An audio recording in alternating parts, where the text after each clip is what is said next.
Madi était un jeune garçon de 11 ans vivant dans un petit village à la lisière d'une forêt dense. Chaque matin, il se levait tôt pour aider ses parents à la ferme, puis se rendait à l'école où il retrouvait ses amis.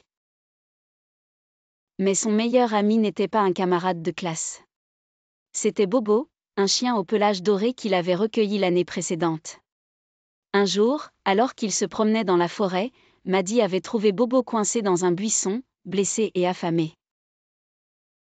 Sans hésiter, il avait ramené le chien à la maison et l'avait soigné. Bobo était rapidement devenu un membre à part entière de la famille, plus encore, le camarade inséparable de Madi.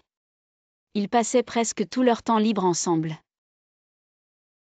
Madi racontait à Bobo ses rêves d'aventure et d'exploration, et Bobo l'écoutait attentivement, remuant la queue en signe d'approbation.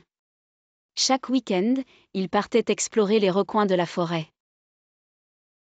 Un certain après-midi, alors qu'ils jouaient près de la rivière, Madi glissa sur un rocher humide et tomba dans l'eau glacée. Le courant était fort et il n'arrivait pas à regagner la rive.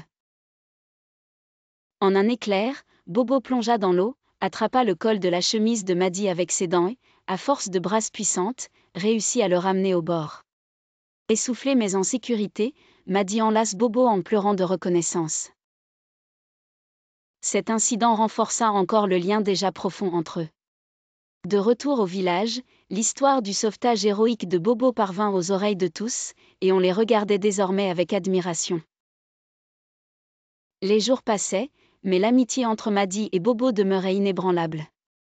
Ils continuaient leurs aventures, découvrant ensemble les mystères de la forêt et partageant des moments de pure camaraderie.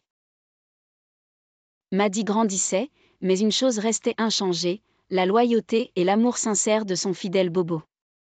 Et ainsi, Madi comprit que l'amitié vraie n'avait pas de frontières et que parfois, elle prenait la forme d'un fidèle chien au pelage doré.